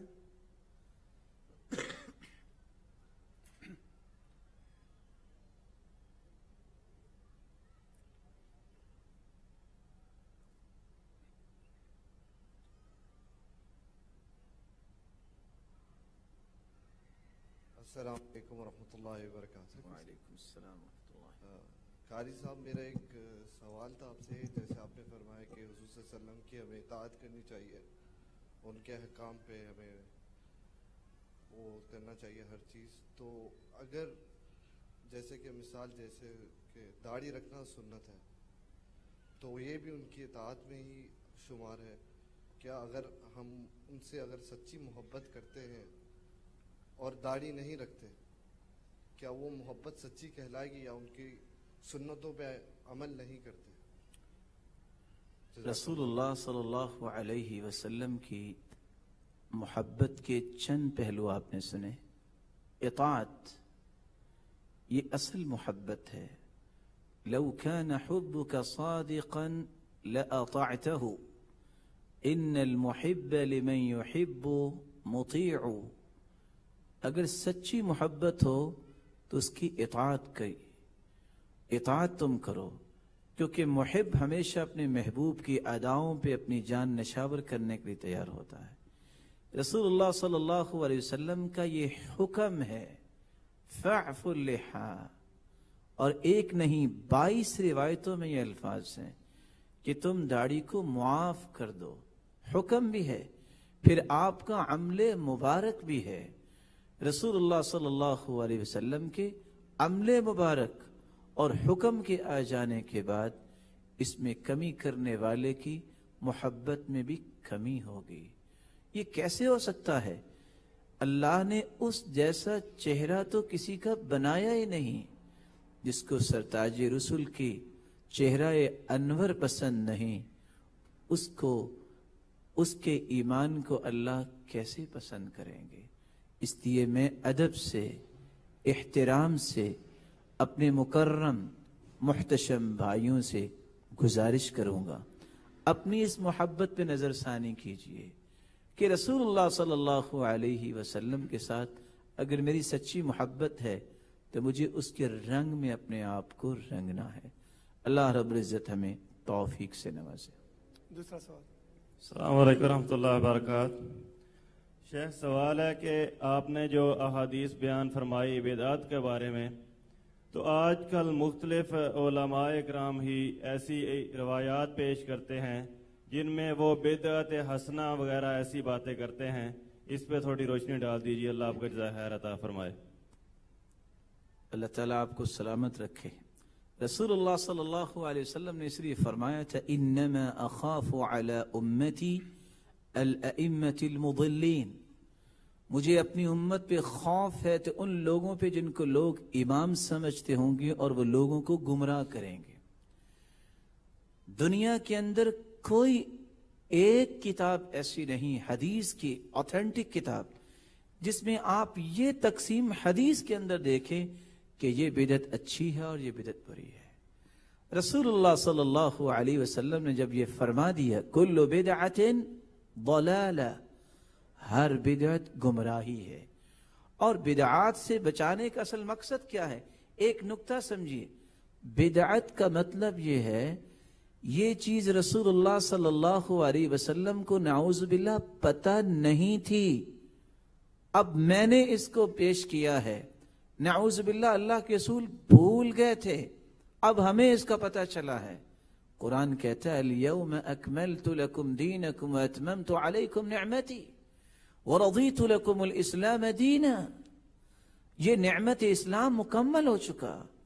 اور یہ یہودیوں کو بھی اعتراف تھا، وہ بھی کہتے تھے آیت فی کتابکم لو نزلت علینا معشر الیہود لاتخذنا ذلک اليوم عیدا، یہ آیت اگر ہم یہودیوں پہ نازل ہوتی تو ہم اس دن کو عید کا دن بنا لیتے، یہ اتنی کمال کی آیت ہے کہ تمہارا دین مکمل ہو گیا ہے۔ اس لیے دین میں نقص پیدا کرنا یا نیکی کی نیت سے کوئی بات ایسی دین میں شامل کرنا، اس سے یہ لازم آتا ہے کہ نعوذ باللہ اللہ کے رسول کو پتہ نہیں تھا یا اللہ کے رسول نے کوئی دن چھپا لیا۔ اس لیے سیدہ عائشہ رضی اللہ تعالی عنہ فرمایا کرتی تھی جو یہ کہتا ہے کہ اللہ کے رسول نے کوئی بات چھپا دی فَهُوَ مِنْ أَفْرَ الْفِرِيَةِ، اس نے دنیا میں سب سے بڑا جھوٹ بولا۔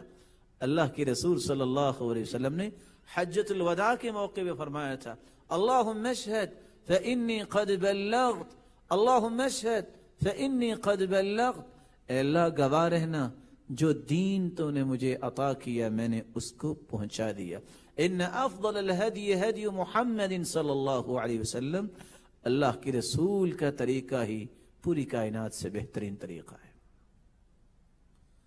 السلام علیکم۔ وعلیکم السلام۔ کچھ دن پہلے 12 ربیع الاول کیا ہے، ہمارا کنٹری بنگلہ دیش ہے، لیکن ادھر جو ہوتے 12 ربیع الاول میں عید میلاد النبی پالن کرتے ہیں، اس میں آدمی گاڑی میں جا کے ڈول بجا کے طبلہ بجا کے جولش پالن کرتا ہے، یہ جائز ہے نہیں ہے۔ دوسرا سوال یہ ابھی ہمارا بنگلہ دیش اور انڈیا پاکستان میں ماجر بنا کے بڑا آدمی کو اس میں پیسہ ڈال کے اور ڈول طبلہ بجا کے ایسا کچھ پالن کرتے ہیں، وہ کیا جائز ہے نہیں جانتے چاہتے؟ پہلا سوال یہ ہے کہ 12 ربیع الاول کو عید میلاد النبی منانا جائز ہے کہ نہیں؟ رسول اللہ صلی اللہ علیہ وسلم نے اپنی زندگی کے اندر آپ کی بعثت جب 40 سال کے ہوئے تو آپ کو نبی بنایا گیا، 23 سال تک تو آپ صلی اللہ علیہ وسلم کی زندگی میں بھی یہ دن آیا۔ یہی سیدنا ابو بکر صدیق رضی اللہ تعالیٰ عنہ کی زندگی میں 2 مرتبہ آیا آپ صلی اللہ علیہ وسلم کی وفات کے بعد۔ رسول اللہ صلی اللہ علیہ وسلم کے یہ صحابی عمر رضی اللہ تعالیٰ عنہ کی دور خلافت میں یہ دن 10 مرتبہ آیا، سیدنا عثمان کی خلافت میں 12 مرتبہ آیا، اور سیدنا علی کی خلافت میں 4 مرتبہ آیا۔ کسی صحابی نے اس انداز سے یہ دن منایا؟ کسی ایک حدیث میں؟ اور پھر اس بات کو سمجھنا چاہیے کہ رسول اللہ صلی اللہ علیہ وسلم کی ولادت با سعادت 9 ربیع الاول کو ہوئی۔ اگر آپ کسی کتاب کا مطالعہ کر چکے ہیں تو بہت اچھا، نہیں کی تو کرنی چاہیے کہ وہ سال جس سال میں رسول اللہ صلی اللہ علیہ وسلم پیدا ہوئے، اگر حساب و کتاب نکالا جائے تو پیر کا دن یا تو 2 ربیع الاول کو آتا ہے، یا 9 ربیع الاول کو آتا ہے، یا 16 ربیع الاول کو آتا ہے، یا 23 ربیع الاول کو آتا ہے، 12 کو تو پیر کا دن آتا ہی نہیں ہے۔ اور رسول اللہ صلی اللہ علیہ وسلم پیر کے دن روزہ رکھا کرتے تھے، اور فرمایا میں اس دن اللہ نے مجھے مبعوث کیا اور اسی دن اللہ تعالیٰ نے مجھے دنیا میں بھیجا. آپ تو شکر کے لیے اللہ کی رضا حاصل کرتے ہیں. آپ تو یہ طبلے اور اس طرح کی چیزوں کو توڑنے آئے, منع کرنے آئے. خوشی کا موقع آپ نے سنا, كان اذا اتاه امر يسر به خر ساجدا لله. آپ کو جب خوشی ملتی تو آپ اللہ کے سامنے سجدہ ریز ہوتے. نہ اس طرح فضول خرچی کرنے کا حکم دیا, نہ اس طرح کیا, نہ کسی صحابی نے کیا. سب سے پہلے موصل کے اندر مظفر الدین کوکبری نے سب سے پہلے اس بدعت کو ایجاد کیا, جس کو آج مسلمان تقرب الہی کا بہانہ سمجھ بیٹھے ہیں. اللہ رب العزت صراط مستقیم دکھائے اور صراط مستقیم پر ہی چلائے اور اس پر ہی ثابت قدمی عطا فرمائے. دوسرا سوال کہ کسی قبر پہ دربار بنانا, رسول اللہ صلی اللہ علیہ وسلم نے مسلمانوں کو سنہری تعلیمات سے نوازا ہے. نہا رسول اللہ صلی اللہ علیہ وسلم ان تجصص القبور وان يكتب عليها وان توطى. رسول اللہ صلی اللہ علیہ وسلم نے اس بات سے منع فرمایا کہ قبروں کو پختہ بنائیں, اس پر کتبے لکھ لکھ کے لگائیں. وان توطى, اور ان کی بے حرمتی کی جائے. وان يقعد عليها, اور قبروں کے اوپر مجاور بن کے بیٹھے. آپ صلی اللہ علیہ وسلم نے تو قبر پختہ بنانے سے منع کیا, اس پہ کوئی تعمیر کرنے سے منع کیا, اس کی بے حرمتی کرنے سے منع کیا, اور نام لکھ لکھ کے کتبے لگانے سے منع کیا. آپ صلی اللہ علیہ وسلم نے تو اس بات سے منع کیا ہے.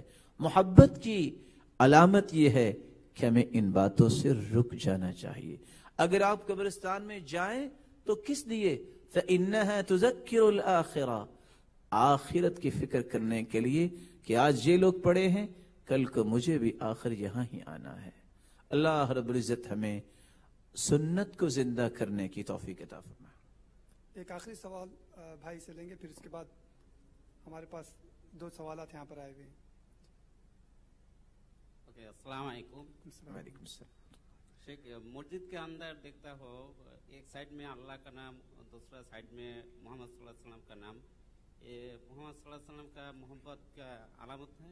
اور رسول اللہ صلی اللہ علیہ وسلم کا نامی اسم گرامی اللہ کے نام کے سامنے لکھنا, کیا یہ محبت کی نشانی ہے؟ شیخ ابن باز رحمت اللہ علیہ کے پاس جب اسی طرح کا ہی ایک سوال آیا اور اس پہ لکھا ہوا یہ تھا, تو انہوں نے اس بات پہ تنبیہ کی. آپ جب لکھتے ہیں اللہ محمد, اس کا مطلب یہ ہے کہ اللہ محمد ہے, یہ ترکیب بھی ٹھیک نہیں. اور اگر آپ اللہ رب العزت کے برابر اس کے محبوب کو سمجھتے ہیں تو یہ بھی ٹھیک نہیں ہے. آپ نے اگر لکھنا ہے تو اللہ کے رسول صلی اللہ علیہ وسلم کی انگوٹھی پہ کیا نقش تھا؟ محمد, رسول اور سب سے اوپر اللہ. آپ کی انگوٹھی پہ جو نقش تھا وہاں رسول اللہ صلی اللہ علیہ وسلم کا نامی جو تھا وہ نیچے تھا.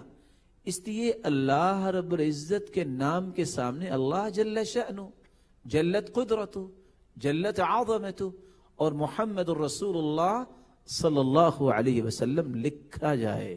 لیکن اس کو آمنے سامنے لکھنے سے بچنا چاہیے, جیسا کہ ابن باز رحمت اللہ علیہ نے اس بات کی تنبیہ کی ہے. ایک سوال ہے مولانا, آپ کو 10 لہجوں پر اللہ تبارک و تعالیٰ نے قرآن مجید کے پڑھنے کی نعمت عطا کی ہے, ان 10 لہجوں کے بارے میں کچھ بتائیں. 10 لہجات رسول اللہ صلی اللہ علیہ وسلم کا فرمان ہے صحیح بخاری میں, انزل القرآن علی 7 احرف. قرآن مجید 7 حروف پر نازل کیا گیا. یہ 7 حروف یہ وہ لہجات ہیں جن میں قرآن مجید نازل ہوا. اور دوسری روایت کے الفاظ ہیں کلھا شافن کافن, یہ سارے کے سارے حروف شافی کافی ہیں. فاقرؤوا ما تیسر منہ, جو بھی تمہیں آسان لگے اسے پڑھ لو. قرآن مجید جب اللہ تعالیٰ نے نازل کیا تو یہ عربی زبان میں تھا. آپ بھی سمجھتے ہیں پاک و ہند میں رہنے والے کہ دکن کی اردو اور ہے, حیدرآباد کی اردو اور ہے, اور لاہور کی اردو اور ہے. اسی طرح عربی زبان بولنے والوں کے لہجات بھی مختلف تھے. قرآن مجید کو اللہ تعالیٰ نے 7 حروف میں نازل کیا، جس کو آج ہم قراءات 10 کا نام دیتے ہیں، جو 7 حروف قراءات 10 پر مشتمل ہیں. یہ قراءات جو ان حروف کا ہی حصہ ہیں جن میں قرآن مجید نازل ہوا، یہ صرف اس لیے ہے کہ آسانی ہو امت کے لیے. کوئی یہ لہجہ پڑھ لے، کوئی فلاں لہجہ پڑھ لے. یہی وجہ ہے رسول اللہ صلی اللہ علیہ وسلم کو یہ بطور انعام دیا گیا، امت کے لیے آسانی کی گئی. آج اللہ کی توفیق سے ایک نہیں، سینکڑوں نہیں، ہزاروں ایسے قراء موجود ہیں جن کو یہ لہجات اللہ تعالیٰ نے سیکھنے کا موقع دیا، اور یہ قراءات انہوں نے پورے قرآن مجید کی پڑھی. اللہ رب العزت ہمیں بھی اس علم کو سیکھنے اور سکھانے کی توفیق سے نوازے. اتفاق سے یہ قراءات مدینہ یونیورسٹی میں ہم نے شیخ علی عبد الرحمن الحذیفی حفظہ اللہ تعالی اس وقت مدینہ مسجد نبوی میں جو امام ہیں ان سے پڑھی، اور ان سے پہلے پاکستان میں فضیلت الشیخ قاری محمد ابراہیم میر محمدی حفظہ اللہ تعالی سے پڑھی. تو اللہ کی توفیق سے یہ 2 مرتبہ پورے قرآن مجید کو اس طرح پڑھنے کا اللہ تعالیٰ نے موقع دیا کہ پورا قرآن قراءات 10 میں پڑھا، اور اس کے بعد وَلِلَّهِ الْحَمْدُ وَالْمِنَّةِ پڑھانے کا بھی موقع ملا.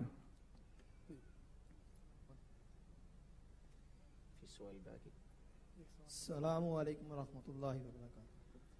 کر صاحب ایک سوال ہے کہ بدعتی آدمی کے پیچھے نماز ہو جاتی ہے، اور دوسرا عورت کے لیے پردے کا حکم کیا ہے کہ عورت پردہ کس طرح کرے اور کس سے کرے؟ رسول اللہ صلی اللہ علیہ وسلم نے عورت کے پردے کے بارے میں فرمایا ہے، قیامت کے نزدیک صنفان من اہل النار لم ارہما بعد، 2 قسم کے لوگ جہنم میں جائیں گے لیکن میں نے ابھی تک نہیں دیکھا. نساء کاسیات عاریات مائلات ممیلات رؤوسهن كأسنمة البخت المائلة لا يدخلن الجنة ولا يجدن ريحها وإن ريحها ليوجد من مسيرة كذا وكذا. ایسی عورتیں بھی صحیح مسلم کی روایت میں کوٹ کر رہا ہوں، جہنم میں جائیں گی جو لباس پہننے کے باوجود عریاں نظر آتی ہیں، لوگ ان کی طرف مائل ہوتے ہیں اور وہ لوگوں کی طرف مائل ہوتی ہیں، اور حالت یہ ہے کہ ان کے سروں پہ بالوں کو جمع کر کے اس طرح کا جوڑا بنایا گیا جس طرح بختی اونٹ کی کوہان اوپر کو اٹھی ہوتی ہے. یہ عورتیں جنت نہیں جائیں گی. وَلَا يَجِدْنَ رِيحَهَا، اور نہ ہی جنت کی خوشبو پائیں گی. بلکہ اللہ رب العزت نے قرآن مجید میں اس بات کا حکم دیا، یدنین علیہن من جلابیبہن، وہ جلباب پہنے جس سے سر سے پاؤں تک کوئی چیز نظر نہ آئے.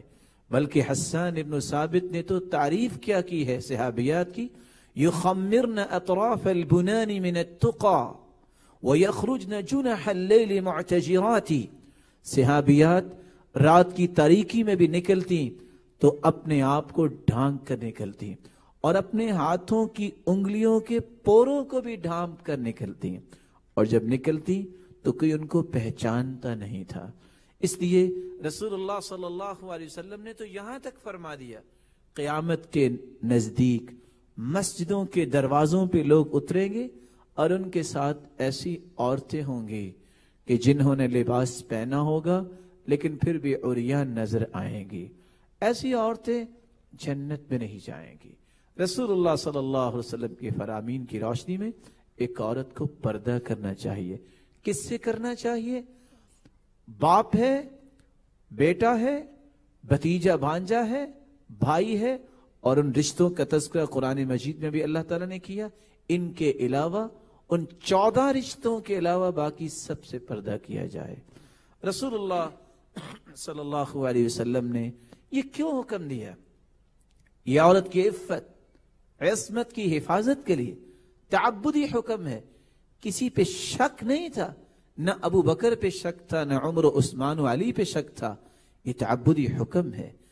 اس لیے عورت کو اللہ کا حکم سمجھ کے اس کو تسلیم کرنا چاہیے. رسول اللہ صلی اللہ علیہ وسلم کی زوجات کے ساتھ اگر کل قیامت کو کوئی بہن اور بیٹی کھڑی ہونی چاہتی ہے کہ ان کی صف میں کھڑی ہو، اس کو اس پردے کا اہتمام کرنا چاہیے.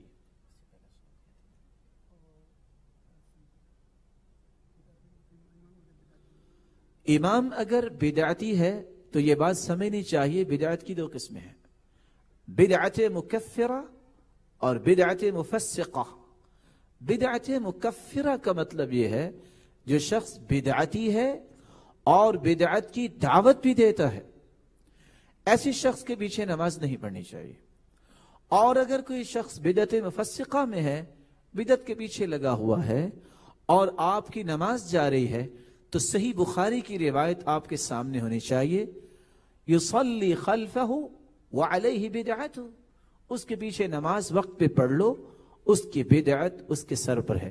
امام بخاری رحمت اللہ علیہ صحیح بخاری میں جو روایت لائے ہیں، سیدنا عثمان رضی اللہ تعالیٰ عنہ کو شہید کرنے والے بلوائی جب آئے تھے، صحابہ نے آ کے کہا وہ نماز پڑھانے لگے، ان کے ساتھ نماز پڑھ لے، اور وہ قاتل تھے سیدنا عثمان رضی اللہ تعالیٰ عنہ. تو آپ نے کیا حکم دیا؟ الصلاۃ خیر من ھذا، نماز بہتر ہے، جاؤ اپنی نماز پڑھ لو. اس لیے کوشش اس بات کی کرنی چاہیے کہ نماز صحیح طریقے سے ادا کرنے والے کے پیچھے نماز پڑھے، اور اگر اس طرح کا موقع بنتا ہے کہ وہ اس طرح کی بدعت کا مرتکب ہے تو اس کی بدعت اس کے سر پر ہے، تم اپنی نماز مکمل کر لو. آخری سوال ہے، بینک میں کام کرنا جائز ہے یا نہیں ہے؟ بینک میں کام کرنا جائز ہے یا نہیں، یہ سوال مبہم ہے. اس کی تفصیل کچھ یوں ہے، وہ بینک جو سود کا کاروبار کرتے ہیں یا سود کے ٹرمز استعمال کرتے ہیں، وہاں کام کرنا جائز ہے کہ نہیں؟ وہاں کام کرنا جائز نہیں. رسول اللہ صلی اللہ علیہ وسلم کا فرمان ہے، لعن اللہ آکل الربا وموکلہ وشاہدی وکاتبہ وفی روایت اخرى فہم فیہ سوا. سود کھانے والے پر، کھلانے والے پر، گواہوں پر اور کتابت کرنے والے پر، جو ڈرافٹنگ کرتا ہے، سب پہ اللہ کی لعنت ہے. وَهُمْ فِيهِ سَوَا، وہ سب کے سب اس جرم میں برابر ہے. اس لیے وہ بینک جو سود کے ساتھ تعامل کرتے ہیں، ایسے بینک میں کام کرنا جائز نہیں. ہاں اگر کوئی ایسا بینک موجود ہے جو اسلامی طریقے سے بینک کاری کرتا ہے تو اس میں اس کی گنجائش علماء نے دی ہے. شرط یہ ہے کہ کوئی ایسے معاملات نہ ہو جو اس کو سود کی طرف لے جائے. شاہدی، وٹنس کے طور پہ شامل ہونے والا بھی اگر اسی جرم میں برابر ہے. وکاتبہ، کمپیوٹر پہ بیٹھ کے ڈرافٹنگ کرنے والا، وہ بھی اگر اتنے ہی جرم میں برابر ہے، اس سے بچنا چاہیے. درہم ربا اشد من 36 زانیہ، 36 مرتبہ زنا کا جتنا گناہ ہے اتنا ایک درہم سود کا گناہ ہے. وَهُوَ يَعْلَمُ، اگر وہ جانتا ہے کہ یہ درہم ربا سود کا ہے تو وہ 36 مرتبہ زنا سے زیادہ گنہگار ہے. اور رسول اللہ صلی اللہ علیہ وسلم نے فرمایا کہ 72 دروازے ہیں سود کے. الربا 72 بابا وفی روایت حوبا، 72 دروازے، یہ 72 گناہ ہیں سود کے. ادناها اتیان الرجل امہ والعیاذ باللہ، سب سے گھٹیا گناہ سود کا یہ ہے کہ کوئی اپنی والدہ کے ساتھ بدکاری کرے. نسأل اللہ السلامت والعافیہ. آخری درخواست ہے، چاہتے ہیں کہ سورہ فتح کی آخری آیت میں محمد رسول اللہ کی تلاوت کریں.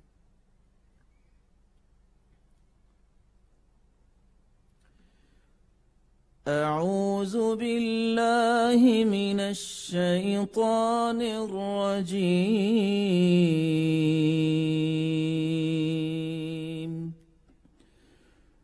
بسم اللہ الرحمن الرحیم.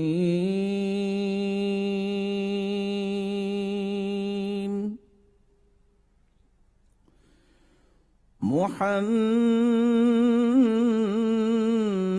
رسول الله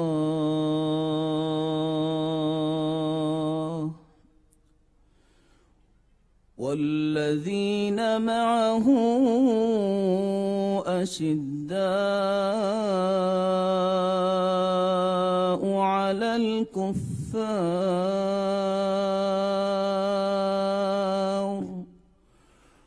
رحماء بينهم تراهم ركعا سجدا يبتغون فضلا من الله ورضوانا سيماهم في وجوههم من أثر السجود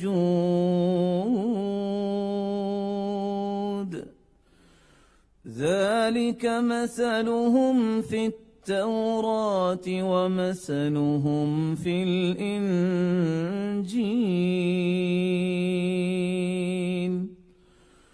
كزرع أخرج شطأه فآزره فاستغلظ فاستوى على سوقه يعجب الزراع ليغيظ بهم الكفار